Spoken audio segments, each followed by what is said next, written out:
Rosi und seine Hautzeider gewinnen die Bürgermeister wollen. Aber wo und wie das heiraten sollen, über das haben sie sich alle noch nicht eins. Der Fanny, seine Waschmaschine ist hin und sein Alter möcht's richten. Aber es stellt sich außer, dass er dort blöd ist dafür. Und drum macht's nachher der Mike. Ihre seine preisische Tochter sucht sich einen Schulfreund, der wo gescheiter ist als wir die anderen und eine Musik spielen kann. In die Bank vor einem Vereinsheim schnitzelt der Mike ein Herzerl rein und möchte nachher, dass der Pauli da dafür gerade steht. Das fliegt aber rauf und zur Strafe muss er die halbe Kirche putzen.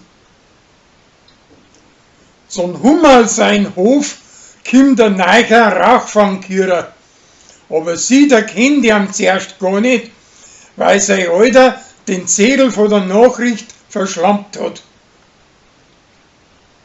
An Rolli, seine Mutter, lädt alle zum Essen ein, die wo an Zwiebel vor der Wahl geholfen haben. Das Zwiebel selben ist aber ganz der Haut und Krante, weil er ihm stinkt, dass verloren hat und weil ihm sein Alter davon ist. Zuerst wird's mit dem Bummel streitet und danach mit der Schwiegermutter. Der Flori möchte Josie mit der Hilfe vom Tunschei pflanzen, aber die gespannt es und dreht den Spieß um.